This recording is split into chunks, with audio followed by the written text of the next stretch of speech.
नमस्कार विद्यार्थी मित्रांनो, चला तर मग आजच्या या व्हिडिओमध्ये UPSC 2016मध्ये वयाच्या 21व्या वर्षी IAS झालेले अन्सार शेख सर यांचं भाषण, यांचं मार्गदर्शन आजच्या व्हिडिओमध्ये पाहणार आहोत।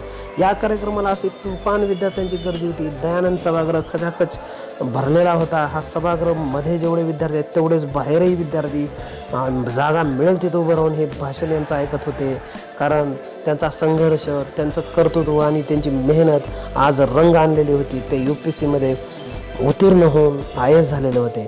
या कार्यक्रमाला अजून एक प्रमुख पाहुणा सत्कार मूर्ती म्हणजे श्रीकृष्णनाथ पांचाळ सर, जे लातूरच्याच भूमीमध्ये राहून लातूरचं नाव रोशन करणारे, देशात 16वे तर राज्यात दुसऱ्या क्रमांकाने UPSC पास झालेले श्रीकृष्णनाथ पांचाळ सर हेही कार्यक्रमाला उपस्थित होते। या कार्यक्रमाचे अध्यक्षस्थान ज्ञानप्रबोधिनी स्पर्धा परीक्षा केंद्राचे संचालक आदरणीय सुधीर पोद्दार सर यांनी भूषवलं।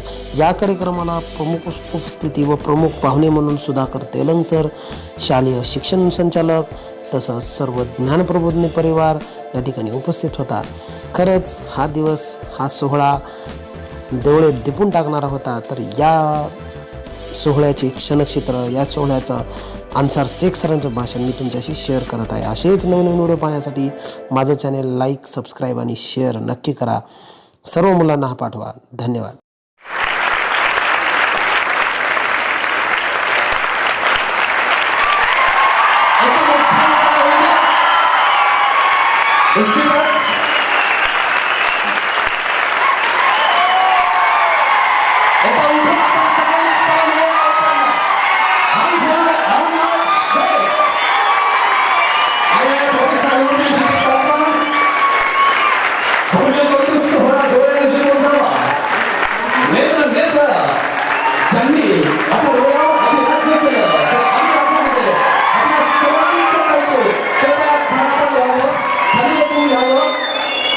कृपया खाली बसून घ्यावं।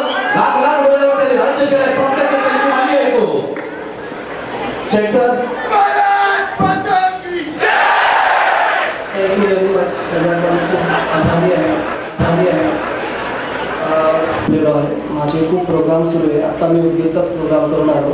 4 वाजता पोहोचणं अपेक्षित होतं, 3 वाजता उदगीरवरून निघालं, पण दुर्दैवानं आपल्याकडचे रस्ते अतिशय सुंदर असल्यामुळे आम्हाला वेळ झाला।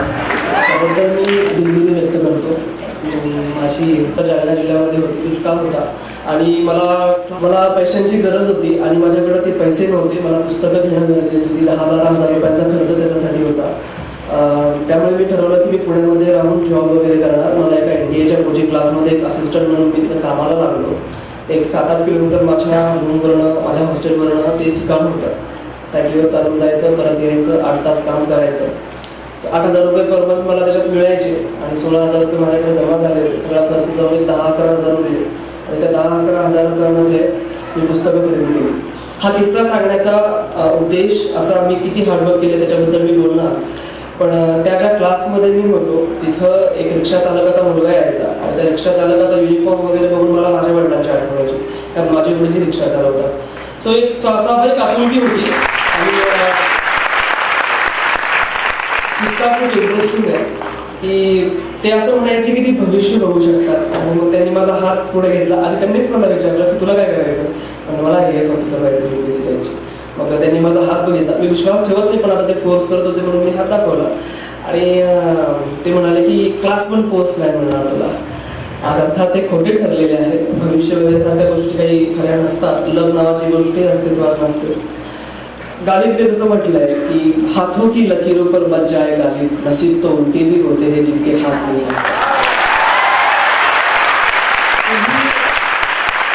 जर नशिबाला मानत असाल तर नशीब, मी खूप बेनशिबी होतो, दुर्दैवी होतो मी, कारण माझ्या आयुष्यामध्ये सगळा अंधकार होता।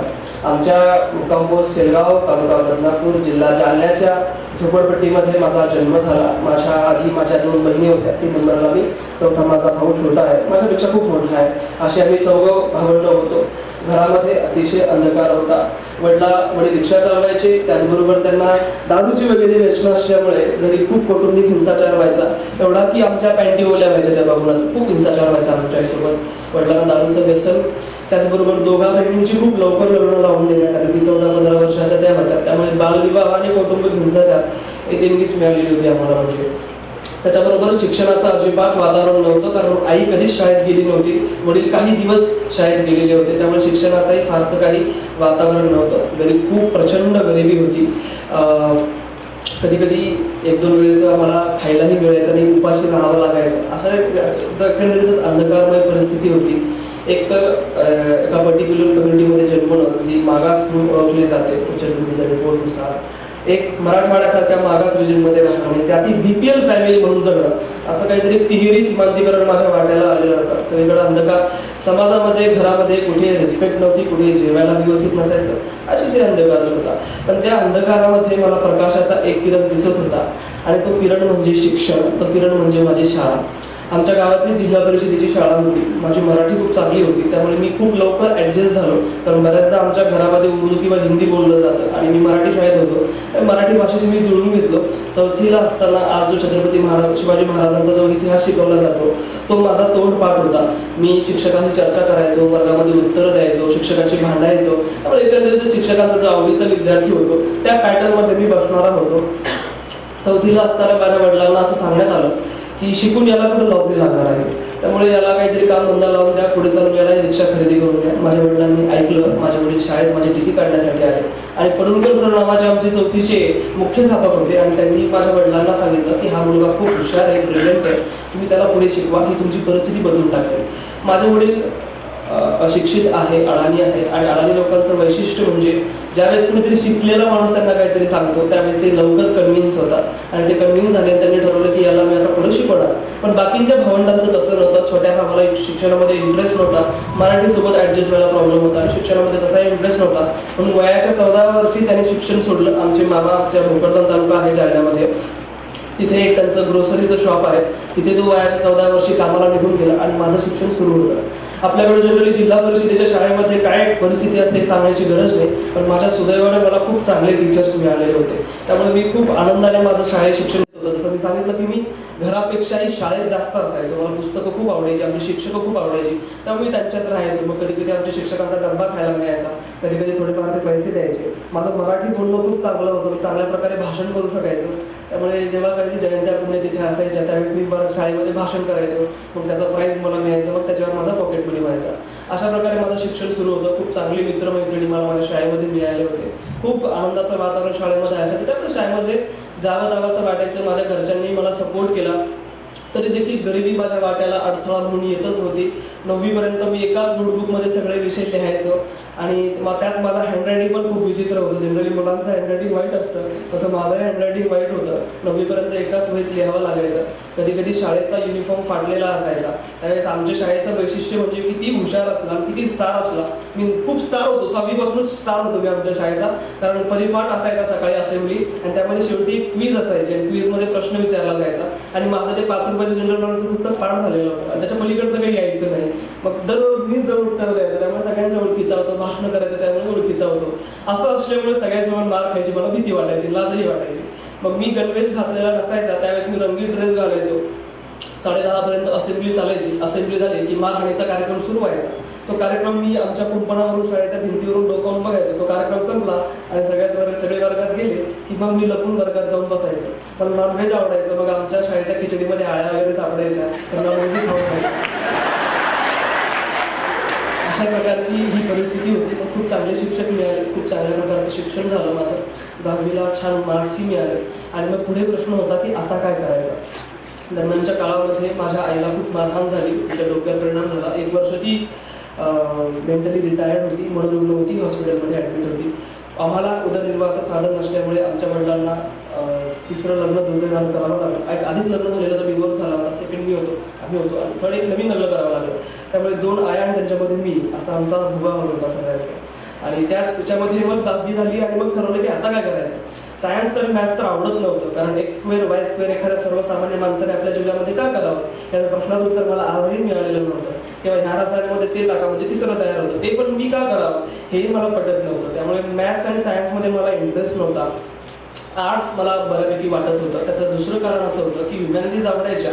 त्याचबरोबर 9वीला असताना एका घरकुल योजनेअंतर्गत, आम्ही दारिद्र्य रेषेखाली होतो, तर एका घरकुल योजनेअंतर्गत 30,000 रुपये सँक्शन झाले होते. तहसील ऑफिसला माझे वडील गेले, 3,000 रुपयाची लाच घेण्यात आली. त्यावेळेस मनात विचार आला का 2-5 रुपयाचा जो यूज अँड थ्रोवाला पिन असतो तो जरी घ्यायचा असेल तर 10 वेळेस विचार करावा लागायचा की वडिलांना पैसे कसे मागावे. आणि माझ्या वडिलांनी असेच 3,000 रुपये अतिशय आनंदाने त्या अधिकाऱ्याला दिलं होतं. त्यावेळेस रिअलाईज झालं की भ्रष्टाचार हे एक प्रकारचं शोषण असतं आणि त्या शोषणाचा सगळ्यात मोठा बळी जर कोणी असेल तर आमच्यासारखे गरीब विद्यार्थी आणि त्यांचे पालक असतात. आणि जर याला बदलायचं असेल तर गरज आहे की आमच्यासारख्या विद्यार्थ्यांनी त्या सिस्टीममध्ये गेलं पाहिजे.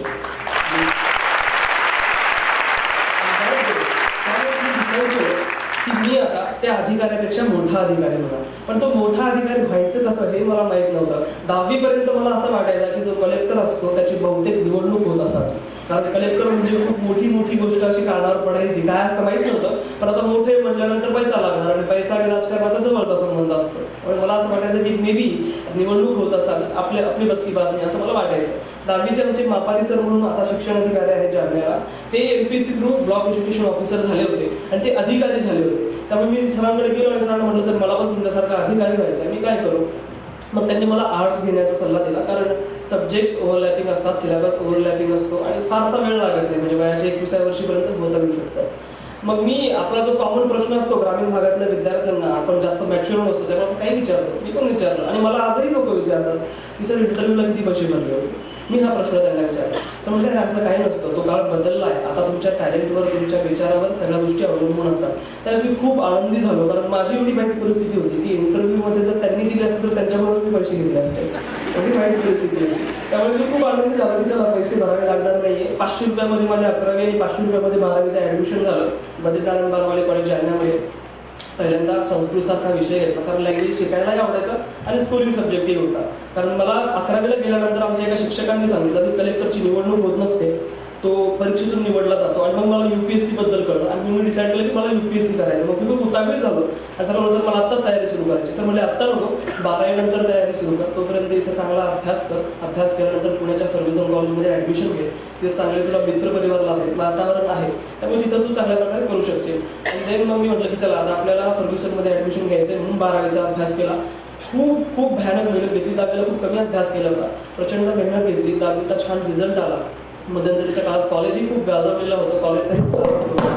आणि मग ते मला 91% मार्क्स मिळाले. लातूर पॅटर्नच होता आमच्या कॉलेजचा आहे, त्यामुळे 91% मार्क्स खूप चांगले मिळाले. खूप हार्डवर्क घेतली होती. खूप हुशार होतो असं म्हणणार नाही, पण खूप हार्डवर्क घेतला होता. संस्कृतसारख्या विषयामध्ये जो की माझा आणि संस्कृतचा दूरपर्यंत संबंध नव्हता, तेवढंच एक शाळेमध्ये गुरु ब्रह्मा गुरु विष्णू तेवढं कधीतरी तोंडातनं बोललंय का असेंब्लीमध्ये, त्याच्या पलीकडचा संस्कृतचा आणि माझा संबंध नव्हता. अशा विषयामध्ये मला 100पैकी 100 गुण होते. खूप कौतुक झालं जिल्ह्यामध्ये. आणि मग खूप वचनं देण्यात आली की तुला मी पुढे शिक्षणासाठी क्लास प्रोव्हाइड करतो. काही जण म्हणाले मी तुझ्याबरोबर एवढी आर्थिक मदत करतो. सगळ्या गोष्टी झाल्या, पण माझी काही सैराटसारख्या प्रिन्ससारखी परिस्थिती नव्हती. त्यामुळे मला काय कोणी मदतीला नाही आलं. सेल्फ हेल्पवरच ते चालणार होतं. आश्वासनं देण्यात आली आणि मग मी ठरवलं की आता आपल्याला पुण्याला जायचं. पुण्याच्या फर्ग्युसन कॉलेजमध्ये ॲडमिशन घेतली. वडिलांनी फायनान्शियल आणि इमोशनल सॅक्रिफाईस माझ्यासाठी केला होता. फायनान्शियल वेगळं सांगण्याची गरज नाही, एक रिक्षा चालकाचा मुलगा. सेकंड जे होतं इमोशनल, ते हे की आमच्या होमोसेपियन पासून जे आपलं जनरेशन चालू आहे तिथला मी पहिला 12वी पास होतो आणि पहिला आता मी ग्रॅज्युएट आहे. आणि आमच्या पिढीमध्ये कुणीही औरंगाबाद शिक्षणासाठी ओलांडलेलं नव्हतं. त्यामुळे मला मग पुण्याला जाऊन शिकणं, तिथं आपल्या एका मुलाला पाठवणं ज्याचा कोणीही ओळखीचा नाही, मित्रमैत्रिणी नाही, रिलेटिव्ह नाही, तिथं त्यांनी पाठवलं. तो इमोशनल एक सॅक्रिफाईस त्यांनी केला. तो अर्थात मलाही करावा लागत होता, पण माझ्यासमोर संघर्ष होता. कारण मला काहीतरी बनायचं होतं, खूप मोठं करायचं होतं. आणि ते स्वप्न घेऊन मी पुण्यामध्ये गेलो. एक पर्पल रंगाचा, एक रेड रंगाचा टी-शर्ट, 2 जीन्सच्या पॅन्टी, एक आपली स्लीपर आणि माझी पिशवी घेऊन मी पुण्याला आलो होतो. पुण्यातलं फर्ग्युसन कॉलेज खूप ग्रेट आहे. आपल्या लोकमान्य टिळकांनी स्थापना केलेली आहे. भारतातलं पहिलं प्रायव्हेट कॉलेज आहे ते आणि खूप मोठा इतिहास आहे, खूप मोठा कॉस्मोपॉलिटन असं ते कॉलेज आहे. तिथं माझी एंट्री झाली होती. मी 12वीपर्यंत मराठीत शिकलो होतो. UPSCचा 70% अभ्यास इंग्रजीत केला आणि इंटरव्ह्यू हिंदीत दिला होता. पण अशा वेळेसही फर्ग्युसनमध्ये मी इंग्रजी मीडियम निवडलं होतं BA पॉलिटिकल सायन्स करण्यासाठी. मग तिथं खूप अडचणी यायच्या मला. म्हणजे आजही मला तो इंग्लिश वीक होतं जरासं, कारण ग्रामीण भागातलं मी सांगायची गरज नाही. तर एकदा काय झालं की फर्स्ट टाइम मी पुण्याला चाललो होतो. खूप इंटरेस्टिंग किस्सा आहे. आणि सकाळी 5 वाजता आमची जी ट्रॅव्हल्स होती ती पुण्यात सोडणार होती. माझे डोळे उघडले, मला चष्मा लागला होता तोपर्यंत. चष्मा काढून झोपलो होतो. खिडकीची विंडो सीट घेतली होती आणि अशी दुकानं चालली होती, मोठी मोठी हॉल्स. आणि तिथं टू लेट असं लिहिलं होतं. त्याचा अर्थ होतं की हे देणं आहे भाड्यावर किंवा विकण्यासाठी. तर मी कन्फ्यूज झालो की मे बी चष्मा काढल्यामुळे मला ते टॉयलेटमधला आय गाळलेलं दिसत असेल. म्हणजे चष्मा घातला तरी ते टू लेटच होतं. म्हणजे म्हणजे आपल्याच इंग्लिशमध्ये काहीतरी फॉल्ट आहे असं मला वाटलं. अर्थात तो फॉल्ट होता. असाच वर्ग भरलेला होता, 350 जणांची बॅच होती. पहिलंच लेक्चर होतं ते सॅराटमध्ये नाही का, ते टीचर विचारतात तुम्हाला काय व्हायचं तसं मग प्रत्येकाला विचारणी सुरू होती. आणि सगळेजण 95% जणांची उत्तर होती की मी IAS होण्यासाठी इथं आलेलो आहे. आता म्हटलं एवढे जण होणार असेल तर आपलं कसं व्हायचं, कारण त्यांचे कपडे, मोबाईल, त्यांचं खाडखाड इंग्लिश बोलणं आणि आपल्याकडं काहीच नाही. आणि मग मी शेवटचा माझा नंबर होता, मी कसा उठलो आणि म्हटलं सर मला पण IASच व्हायचं आहे. आणि परिस्थिती अशी आहे की त्या बॅचमधून मी एकटाच आहे की जो आज IAS झालेला. पुण्याला गेलो, खूप चांगले मित्र मला मिळाले. माझ्या आयुष्यामध्ये आर्चीसारखं कोणी नव्हतं, पण सगळ्यांनी लग्नासाठी मित्र खूप मला मिळाले. त्यांनी मला खूप मदत केली. मला पुस्तकं हवी असतील तर त्यांची पुस्तकं वाचायला दिली. कधी कधी त्यांच्या पुस्तकांचे मी झेरॉक्स काढले. कधी मला पुस्तकं खरेदी करण्यासाठी पैसे नसतील तर ते पैसे दिले. कुठे एखाद्या कार्यक्रमाला जायचं असेल तर त्यांच्या बाईकवरून मला फिरवलं. 2-3 ठिकाणी पुण्यामध्ये रूम बदलाव्या लागल्यामुळे त्यांनी ते माझी पोतं त्यांच्या गाडीवर टाकून मला फिरवलं. अशी खूप मला मदत केली. जे फायनान्शियल आणि इमोशनल सपोर्ट थोडंसं कम पडतं घरच्यांकडून पुण्यामध्ये, तो माझ्या मित्रांनी मला प्रोव्हाइड केला. त्यामुळे माझ्या यशामध्ये माझे पेरेंट्स, माझे शिक्षक आणि माझे मित्र यांचा खूप मोठा वाटा आहे. पुण्यामध्ये ग्रुप बनवला, ग्रुपमध्ये अभ्यास सुरू केला. फर्स्ट इयरला असताना प्रचंड कॉलेज एन्जॉय केलं, खूप एन्जॉय केला. आणि फर्स्ट इयर संपत आलं आणि त्यावेळेस विचार केला डोळे झाकून की 1 वर्ष झालं पुण्यामध्ये आलो, घरी एवढी वाईट परिस्थिती आहे, पण मी ह्या एवढ्या याच्यामध्ये काय मिळवलं. तर माझ्यासमोर उत्तर 0 असं होतं. कारण एक पर्सनॅलिटी डेव्हलपमेंटचा पार्ट सोडला तर बाकीच्या गोष्टी माझ्याकडे ज्या UPSCसाठी गरजेच्या होत्या त्या नव्हत्या. आणि मग मी डिसाईड केलं की आता आपल्याला जास्तीत जास्त वेळ UPSCकडे फोकस करणं गरजेचं आहे. जुलै 2013 पासून खऱ्या अर्थानं माझ्या अभ्यासाला सुरुवात झाली. मी क्लासला खूप लहान होतो, 19 वर्षाचा होतो मी ज्यावेळेस मी क्लास लावला होता. आणि आमच्या क्लासमध्ये 29-30 वर्षाचेपर्यंत देखील मुलं वर्गात बसलेले असेल, त्यामुळे मी खूप छोटा दिसायचो. म्हणजे त्यांच्या चेहऱ्यावरचे एक्सप्रेशन विचित्रच वाटायचे मला. मी रिसेंटली हा मूवी बघितला होता जंगल बुक हिंदीमधला. त्यात ती आका असते बघा, तर ती प्रियंका चोपडाचा आवाज दिलेला त्या नागाला. तर ती विचारते ना मोगलीला की ए नन्ही सी जान इस घने जंगल में तुम कैसे आए. असाच काहीसा मला आता क्लासमध्ये आहे का घाबरलेलो असायचं. मी खूप छोटा दिसायचो सगळ्यांमध्ये. तरी देखील कॉन्फिडन्स होता की माझी कॉम्पिटिशन लोकांशी नाही आहे, माझी कॉम्पिटिशन माझ्या स्वतःशी आहे. माझ्यामध्ये काही बिझनेसेस आहे आणि त्या बिझनेसेसवर मला मात करून पुढे जायचं आहे एवढाच विचार मनामध्ये होता. खूप छान प्रकारे कोचिंग क्लासची तयारी करून घेण्यात आली. 2nd इयर संपलं, 3rd इयरला सेल्फ स्टडी केला. प्रिलिमचा अभ्यास मी जवळजवळ 9 महिने आधी सुरू केला होता, कारण माझी कॉम्पिटिशन जी होती संख्येच्या बाबतीत म्हटलं तर ऑल इंडिया लेवलची होती. काही जण 4-4, 5-5 वेळेस अटेम्प्ट देऊन झाले होते. त्यामुळे त्यांच्याशी जर कम्प्लीट करायचं असेल तर आपल्याला जास्त मेहनत घेणं गरजेचं होतं. म्हणून 9 महिन्याच्या आधीच मी प्रॅक्टिस सुरू केली. खूप छान अभ्यास मी प्रिलिमचा केला. ग्रुपमध्ये आम्ही एकमेकांचे पेपर्स काढायचो, एकमेकांचे पेपर सॉल्व्ह करून घ्यायचो. प्रचंड सराव केला. जवळजवळ 75 GSचे पेपर्स मी सॉल्व्ह केले होते. 7,500 क्वेश्चन जवळजवळ सोडवण्यात आले होते. इथे CSATचाही खूप चांगला अभ्यास केला होता. पूर्वपरीक्षा दिली. पूर्वपरीक्षेच्या दिवशी सगळ्यात छोटा मीच होतो, त्यामुळे एक वेगळा फिलिंग तोही येत होता. पण माझा खूप चांगला अभ्यास झाला होता. म्हणजे एवढाच सुंदर की एक्झामच्या 1 दिवस आधी आम्ही दृश्यम बघायला गेलो होतो, किंवा एक्झामच्या दिवशी मी लवकर पोहोचलो सेंटरला. तर मग माझ्या मित्राच्या मोबाईलमध्ये डर्टी पिक्चर होता, मग तो बघत बसलो. माझ्या बाजूला एक मुलगा बसला होता, तो लक्ष्मीकांत इंडियन पॉलिटी वाचत होता, पण मी रिलॅक्स होतो. छान पद्धतीने पेपर गेला.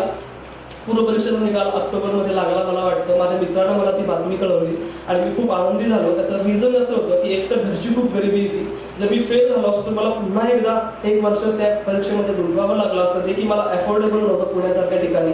आणि त्याच्याबरोबर दुसरी गोष्ट अशी होती की आमच्या गावकऱ्यांचं आमच्यावर खूप प्रेम होतं. त्यामुळे ती खूप आशा लावून बसली होती की हा कधीतरी काहीतरी बनून येणार. त्यामुळे कधीतरी मी गावाला जेव्हा सुरुवातीला जायचो त्यावेळेस गावकरी पकडायचे आणि म्हणायचे अजून किती दिवस. हा प्रश्न इंटरेस्टिंग होता, कारण हे काही मेडिकल इंजिनिअरिंग नाही आहे, 4 वर्ष करा इंजिनिअरला असं काही याच्यात नव्हतं. त्यामुळे त्यांना प्रत्येकाला समजून सांगण्यासाठी माझी पूर्ण एनर्जी राहायची. मी खूप घाबरायचो. त्यामुळे मी डिसाईड केलं की 6 महिन्यातूनच 1-2 वेळा घरी यायचं म्हणजे सकाळी 5 वाजता ट्रॅव्हल्स गावात सोडायची. त्यामुळे सगळे झोपलेले असायचे, कोणालाच दिसायचं नाही. रात्री पुन्हा ट्रॅव्हल्स जालन्यावरून पुण्याला सोडायची, मग रात्री 11 वाजताही सगळे झोपलेले असायचे. त्यामुळे मी कोणाला दिसायचंच नाही. त्यामुळे सगळ्यांना सांगण्यासाठी माझ्याकडे होतं की बघा मी ही एक्झाम प्रिलिम तरी ॲटलीस्ट क्लिअर केलेली आहे. 4.5 लाख जण जे भारतातून एक्झाम दिले होते यावेळेस, त्यातले फक्त 15,000 जण सिलेक्ट करण्यात आले होते. त्यात माझा नंबर होता. अतिशय आनंदी होतो. आणि पहिल्याच प्रयत्नामध्ये वेगळा आनंद होता त्याचा. मग मुख्य परीक्षेची तयारी सुरू केली. खूप सुंदर तयारी केली. 100 दिवस होते हातामध्ये. खूप प्रचंड मेहनत घेतली. शब्दामध्ये व्यक्त नाही करू शकत. चष्म्याचा नंबर वाढला होता. हेल्थवर थोडासा निगेटिव्ह परिणाम झाला होता. कधी मी रात्री ॲक्च्युली 12 पर्यंत अभ्यास करायचो, पुन्हा 6ला उठून 7ला पुन्हा अभ्यास सुरू करायचो. कधी कधी 12 वाजता मला कळायचं नाही की कधी मला झोप लागली, डोळे उघडायचे तोपर्यंत सकाळ झालेली असायची, म्हणजे बसल्या बसल्या माझी झोप होऊन जायची. असा प्रचंड अभ्यास केला होता. त्यात मराठीमधून मी तयारी करत होतो. मराठीमध्ये दुर्दैवानं मराठीला आपण ज्ञानभाषा बनवण्यामध्ये अपयशी ठरत आहोत. अर्थात काही दिवसांनी ती होऊही शकते, पण इंग्रजीमध्ये मग मला 70% अभ्यास करणं गरजेचं होतं. ते इंग्रजीमध्ये वाचून मराठी डोक्यातल्या डोक्यात ते ट्रान्सलेट करणं आणि ते पेपरमध्ये उतरणं हा खूप मोठा संघर्ष होता. तो मी पेलला. माझी एक्झाम झाली डिसेंबरमध्ये, मुख्य परीक्षा. मुंबईला 6 दिवस पेपर चालले, 6 दिवस पेपर चालले. दररोज 6 तास लिखाण करावं लागायचं. सर चांगल्या प्रकारे जाणू शकतात काय हालत असते की अंगठा सुचतो म्हणजे आपला, कारण दिवसा 3 तास लिहावं लागतं, 2 तासाचा गॅप, पुन्हा 3 तास लिखाण करावं लागतं. ओव्हरऑल 6 तास लिखाण, 8000 शब्द लिहायचे असतात, त्यामुळे अंगठा अक्षरशः सुचतो. मग ते गरम पाण्यामध्ये मीठ टाकून बुडवून ठेवावा लागायचा आणि पुन्हा मग सकाळी उठून पेपरला जायचं. म्हणजे आपल्याकडे किस्से कहा, जोड्या लावा, रिकाम जागा भरा असे प्रश्न यायचे नाही. किंवा मग एक पेपर झाला म्हणून विद्यार्थ्यांना रिलॅक्स होण्यासाठी 2-3 दिवसाच्या सुट्ट्या असाव्या असाही प्रकार नव्हता. दुसऱ्या दिवशी पेपरला जावं लागायचं. असं करून ही पेपर दिला. खूप छान प्रकारे पेपर सोडवला. 1750 मार्काचा ओव्हरऑल पेपर होता. फक्त 12 मार्काचा सोडवण्याचा राहिला होता. ओव्हरऑल सगळा पेपर अटेंड केला. घरी परत आलो. त्यात माझं दुर्दैव असं होतं की डिसेंबरमध्ये एक्झाम झाली. 9 फेब्रुवारीला माझी मोठी दिदी, जी 15-16 वर्षीचं लग्न झालं होतं, ती सध्याचं वय 26 वर्ष, तिला एक 7 वर्षाचा 2.5 वर्षाचा मुलगा आहे. तर तिचे जे हस्बंड होते ते थोडेसे अल्कोहोलिक होते. त्यांचा फॅमिली डिस्प्यूट होता वेगळाच, आणि त्यामध्ये त्यांची लिव्हर किडनी खराब होऊन ते एक्सपायर झाले 9 फेब्रुवारीला. खूप मोठा धक्का आमच्यासाठी होता, कारण माझा जो भाऊ काम करत होता त्याचे सगळे पैसे तो माझ्या अकाउंटवर ट्रान्सफर करायचा. म्हणून मी सुरुवातीला जे म्हटलं की तो लहान असला तरी माझ्यापेक्षा खूप मोठा आहे, त्याचा पूर्ण सॅलरी तो मला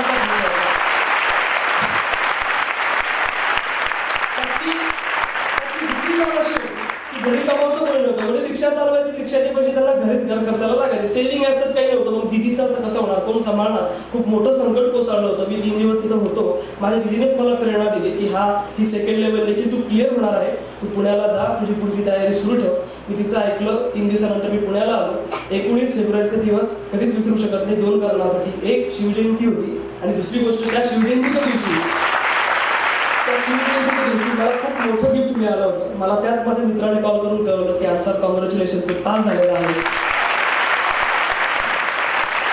हा आनंद जो होता तो शब्दात व्यक्त करण्यासारखा नाहीये. घरी सगळ्यांना खूप आनंद झाला, आणि दिदीचंही जे काही वाईट झालं होतं त्याच्यातून थोडंसं आम्ही बाहेर पडायला, रिकवर व्हायला मदत झाली. पुढचे 40 दिवस माझ्याकडे इंटरव्ह्यूला होते. मी दिल्लीला तयारीसाठी गेलो, कारण मी इंटरव्ह्यूचं मीडियम मुद्दामून हिंदी घेतलं होतं, कारण माझी मातृभाषा हिंदी होती. त्यामुळे मी म्हटलं चला आता इंटरव्ह्यू हिंदीमधून देऊया, कम्फर्टेबली आपल्याला बोलता येईल. मी दिल्लीला गेलो, तयारी वगैरे केली इंटरव्ह्यूची, आणि माझा इंटरव्ह्यूचा दिवस 7 एप्रिल. खूप छान इंटरव्ह्यू झाला. एक वेगळ्या प्रकारचं दडपण तिथं होतं. त्या दिवशी सगळ्यात छोटा मीच होतो, आणि ते एक वेगळ्याच प्रकारची गोष्ट, तर मी वेगळं सांगण्याची गरज नाही. खूप प्रेशर असतं आयुष्यातला, खूप महत्त्वाचा आपला दिवस असतो. इंटरव्ह्यू सुरू झाला. पहिलाच प्रश्न की यंग मॅन तुझं वय किती आहे? म्हणलं सर 21 वर्ष. ते खूप शॉक झाले आणि ते खूप आनंदितही झाले, कारण त्यांचीच मुलं 21 वर्ष काय करत असं त्यांना माहीत नसतं. त्यामुळे अर्धी लढाई तिथंच संपली होती. नंतरची अर्धी लढाई माझ्या उत्तरावर जिंकली. एक प्रश्न विचारला की आपले मुस्लिम युवक काही प्रमाणात का होईना आपल्याला दहशतवादी संघटना जॉईन करताना दिसतात, म्हणजे IS-ISचं उदाहरण चालतं, काही जण तुरळक होती पण गेली होती. तर त्याचं कारण काय? मग ऐतिहासिक, आर्थिक, सामाजिक, कल्चरल अशी वेगवेगळी कारणं दिली. उत्तरामध्ये वहाबिझमचा उल्लेख आला. मग म्हणजे वहाबिझम काय असतं? तर याचं इंटरव्ह्यूचं वैशिष्ट्य असे की काही प्रश्न लिहिलेले नसतात, आपल्या उत्तरातून प्रश्न काढतात. मग म्हणजे वहाबिझम काय असतं? तर सुन्नी मिलिटंट आयडियोलॉजी वगैरे वगैरे वगैरे. मग त्यांना असं वाटलं की हा मी बी सुन्नीला क्रिटिकली बघतोय, मी बी हा शिया मुस्लिम असेल, म्हणून त्यांनी मला विचारलं की तू शिया मुस्लिम आहे का सुन्नी मुस्लिम आहे? त्यावेळेस मी इन्स्टंटली उत्तर दिलं, सर मी इंडियन मुस्लिम आहे.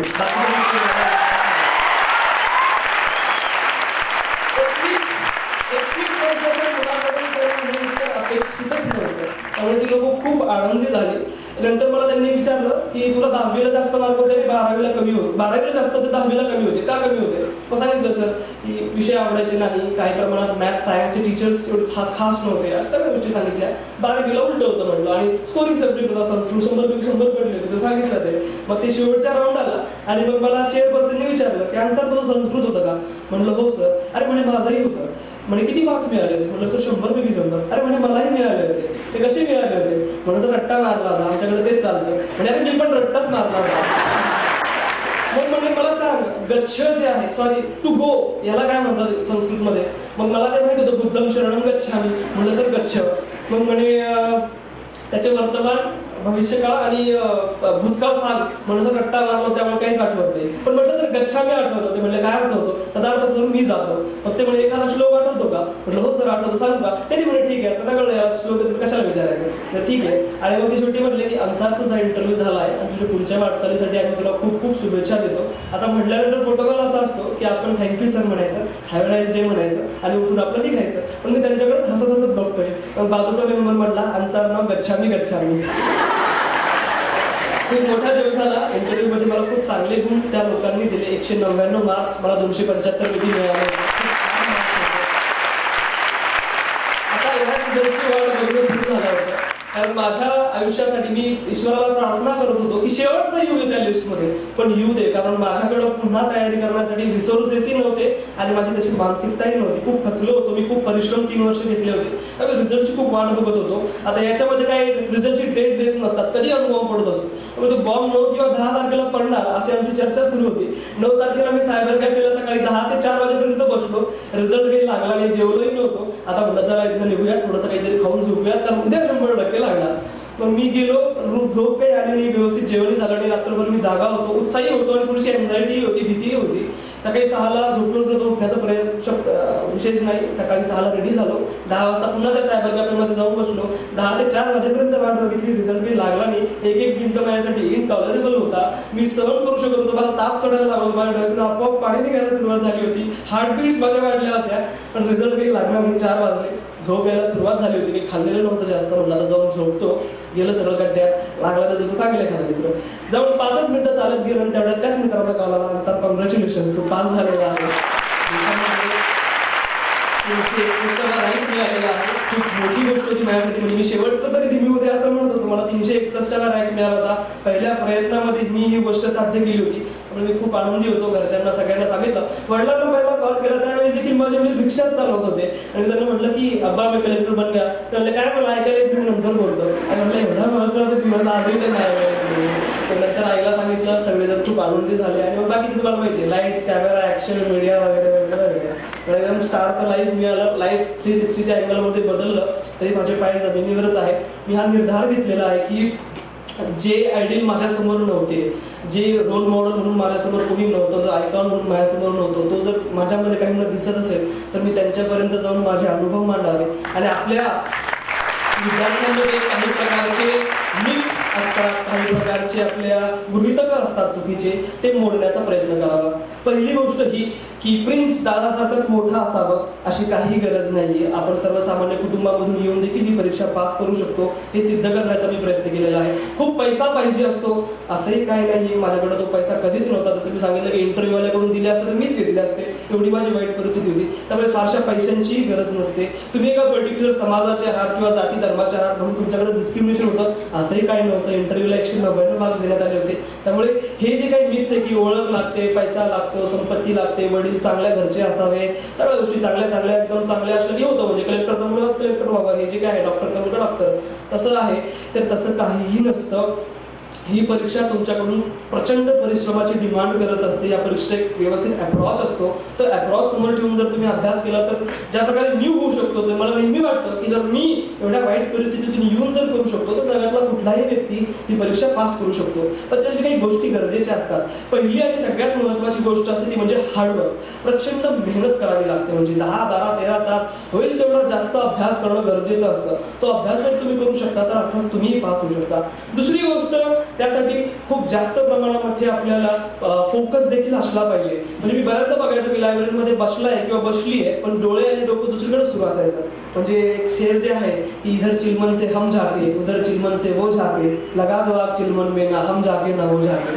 अशा प्रकारची परिस्थिती लायब्ररीमध्ये असायची. पुस्तकं असायची, काही मुलं झोपलेली असायची, काहींची डोकं आणि डोळं दुसरीकडे असायचं. त्यामुळे अभ्यास जर 10 तास जरी करत असाल किंवा 8 तास जरी करत असाल तर तो चांगला करावा, फोकस ठेवून करावा.